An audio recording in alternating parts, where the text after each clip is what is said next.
Selamat bertemu kembali ya di dalam pengukuran aliran pada bagian yang kedua ini ya. Ya, di sini akan sedikit dijelaskan kelanjutan dari pertemuan kita sebelumnya atau diskusi kita sebelumnya. Ya. Alat ukur statik ya yang kemarin dengan lubang yang diskusi lalu dengan lubang piezometer, sekarang dengan lubang statik. Ya, konstruksinya seperti ini ya, ini dinding alirannya. Ya. Kemudian ini ada pipa, ya, ini tertutup, kemudian ada lubang-lubang di sini. Ya. Nah ini yang dihubungkan dengan suatu yang disebut seperti manometer ya, ada eraksanya di sini, di mana uh, perbedaan ketinggian delta head ya, delta H atau head itu nanti akan menentukan berapa kecepatan, berapa tekanan dan sebagainya. Itu yang akan membantu kita untuk menentukan aliran di dalam saluran ya, dalam saluran ini dindingnya 102 ya. Perlu kita perhatikan, nanti akan kita diskusikan, ini juga akan menentukan ya, akan ada pipa masuk di dalam dinding ini, akan terjadi tumbukan di sini gangguan ya, gangguan itu akan didiskusikan selanjutnya ya. Untuk permukaan di saluran yang kasar, maka digunakan sebuah tabung statik. Itu sebuah tabung statik gambar tadi ya.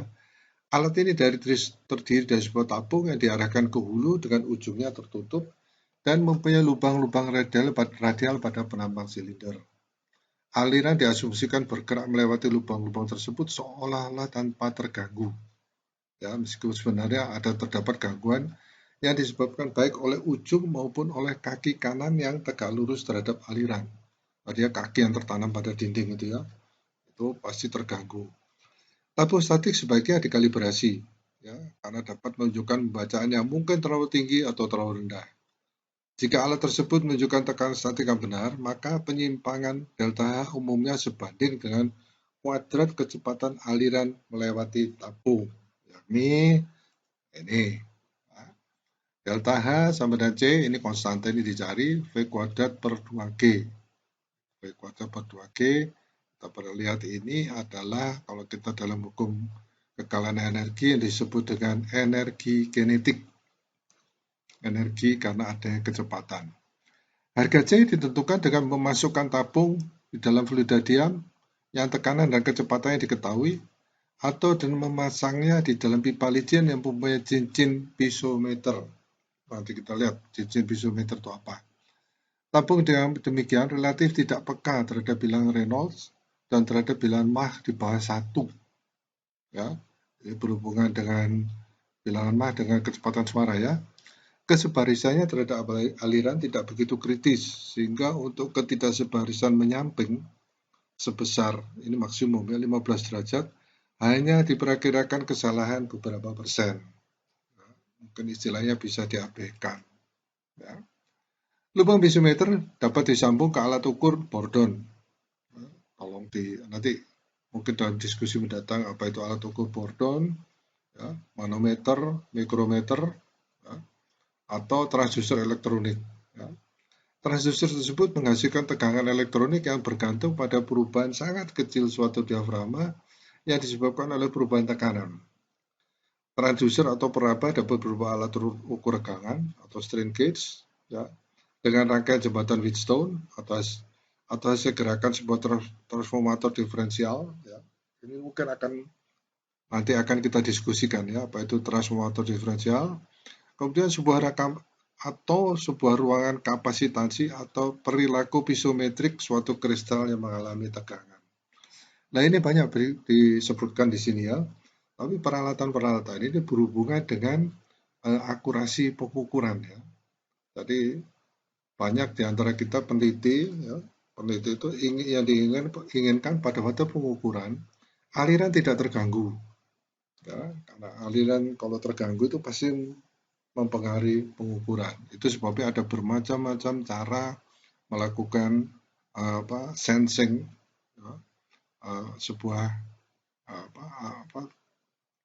pengukuran sebuah aliran. Ya. Pengukuran tekanan. Tekanan regaya diberikan pada umumnya fluida terhadap suatu luasan. Berbeda dengan tegangan normal dalam penggunaannya. Dalam bidang teknik umumnya ditampilkan dalam bentuk pounds per square inch (PSI). Secara umum, alat ukur mengartikannya sebagai tekanan diferensial. Misalnya perbedaan tekanan antara dua buah tekanan dengan tekanan atmosfer sebagai referensinya. Ini yang disebut dengan pressure gauge, PSIG, ya, pound square inch gauge, G-nya itu ya. Jadi alat ukur gauge ini adalah alat ukurnya. Tekanan sering disamakan dengan unit gaya yang ditimbulkan oleh sebuah kolom fluida, misalnya air raksa atau air. Sebagai contoh standar, tekanan atmosfer adalah 14,696 pound square inch atau sering dibulatkan 14,7. Ini sama dengan unit gaya yang ditimbulkan oleh kolom air raksa setinggi 760 mm atau kalau dalam inci 29,921 ya, pada bagian dasar. Oleh sebab itu, tekanan atmosfer standar diartikan sebagai 760 mm Hg ya, merkuri atau air raksa. Ya. Gauge pressure negatif disebut dengan vakum. Untuk menyatakan tekanan satuan yang dipakai adalah 1 milibar atau 1000 dina per cm persegi atau 14,5 kali 10 pangkat min 3 pound square inch. Ya. 1 mikron ada 10 pangkat min 6 meter Hg air raksa ya. Sama dengan 19,34 kali 10 pangkat min 6 pound square inch. Ya. 1 torr sama dengan 1 mm Hg sama dengan 1000 mikrons sama dengan 19,34 kali 10 pangkat min 3 pound square inch. Untuk tekanan yang sangat tinggi, satuan yang dipakai adalah atmosfer, di mana satu atmosfer adalah 14,696 pound square inch atau 14,7 ya. Bila fluida dengan tekanan seimbang, tekanan pada sebuah titik adalah sama untuk semua arah. Tekanan absolut menunjukkan nilai absolut gaya persatuan luas yang bekerja pada dinding penampang fluida. Tekanan relatif atau tekanan pengukuran atau gauge pressure ialah selisih antara tekanan absolut ya, tekanan sesungguhnya dengan tekanan atmosfer setempat. Ya, selisih antara tekanan sesungguhnya. Dari definisi ini dapat dilihat bahwa tekanan absolut tidak bisa negatif dan vakum tidak mungkin lebih besar daripada tekanan atmosfer setempat. Tekanan fluida lokal bergantung pada berbagai variabel, ya, ketinggian, kecepatan aliran atau densitas fluida ya, atau rho ya, dan temperatur.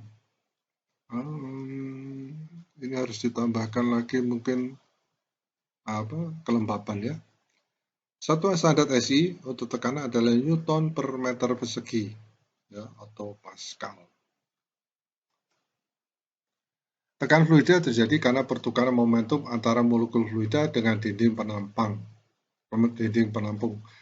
Pertukaran penampung fluida ya. Pertukaran momentum lokal total bergantung pada jumlah molekul yang menembus dinding persatuan waktu dan kecepatan rata-rata molekul itu.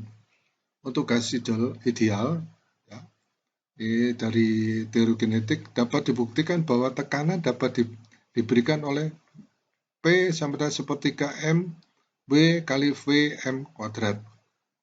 W itu densitas molekuler, ya, molekul persatuan volume, M itu massa molekul, Vm itu adalah akar rata-rata kuadrat kecepatan. Ya, kecepatan sama dengan akar 3K ya, kali T per M. Di mana K ini adalah yang disebut dengan konstante Boltzmann. Ya, T suhu dalam Kelvin, ya, T-nya ya ini temperatur absolut, sedangkan K adalah 1,3803 kali 10 pangkat min 23 Joule per molekul. Tekanan statik yaitu tekanan steady. Dalam hal ini tidak sulit mengukur sampai ketelitian tinggi. Yang sulit adalah pengukuran tekanan dinamik karena dipengaruhi oleh karakteristik fluida yang diukur dan konstruksi peralatan pengukuran itu sendiri. Ya, dalam banyak hal, alat ukur tekanan yang memberikan hasil dengan ketelitian sangat tinggi untuk pengukuran statik mungkin sama sekali tidak memuaskan untuk pengukuran dinamik ya, yang bergerak-gerak. Ya, kadang-kadang diambil rata-ratanya. Ya. Kalau Anda pernah masuk di dalam lab, Anda lihat begitu banyak alat ukur, apakah itu untuk kecepatan atau tekanan itu berfluktuasi. Ya. Kadang-kadang kita hanya mengambil rata-ratanya, padahal mungkin itu nanti akan memberikan hasil yang kurang tepat. Saya kira demikian ya.